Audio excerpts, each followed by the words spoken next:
The cross was heavy, a burden I willingly chose to carry, for you, for everyone. It was a long walk up the hill called Golgotha, the skull. I'd been whipped, beaten, mocked, rejected. A crown of thorns pressed deep into my skull. Pain coursed through my veins. It was too much for my mortal body to take. I collapsed into the dirt. The Romans chose a man from the crowd. His name was Simon. He came from Cyrene in North Africa. He was just passing through town with his 2 sons. And he came and carried the cross with me.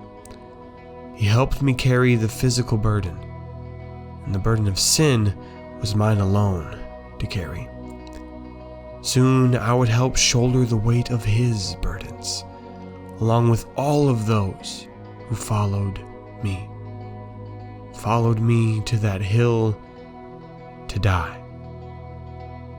There, I would give them a new burden, my yoke to carry. My name is Catherine Booth. I was born in England in 1829. My father preached the gospel, and I learned to love Jesus from a young age. When I was a teenager, a spinal illness forced me to stay in bed.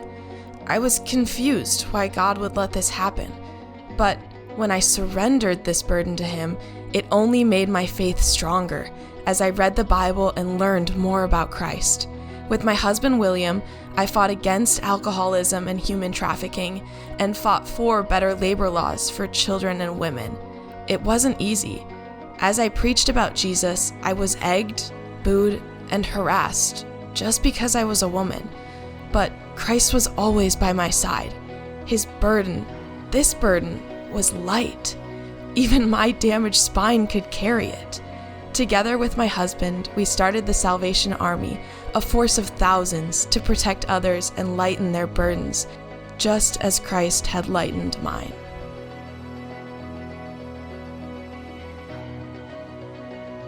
When the Nazis began to distort the truth of Jesus, corrupt the church, and twist the gospel, I knew this was my burden to bear. I, Dietrich Bonhoeffer, a German pastor, became a spy. I was a pacifist, opposing violence and war. I had written many books about Christian living and the cost of being a disciple. Now I experienced it in a new way, a new burden.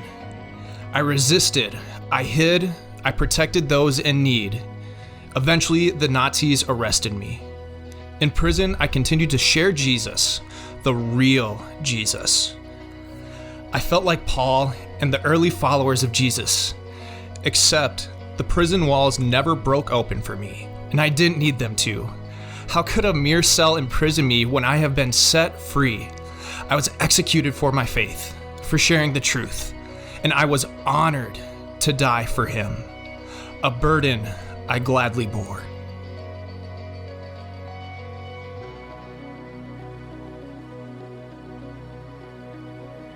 I was trapped. I didn't know who I was. I was whatever everyone else wanted me to be, what my ex said I needed to be. I was angry, lost, and hurt.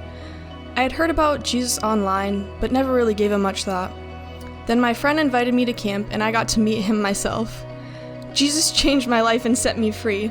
My old burdens were gone. Then Jesus gave me new burdens to carry.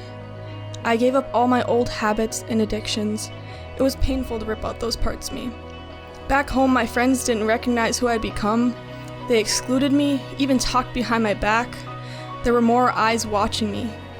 They judged me every time I slipped up. It hurt. But Jesus showed me grace that they didn't. He gave me strength and peace. He gave me new friends and a new family. I know what I'm going through is nothing compared to some, to the Christians who died for their faith. But for me, I'm dying to myself every day. Thank you, Jesus. Your burden is light, and though I carry it, I get to carry it with you. There's no place I'd rather be than walking side by side with you.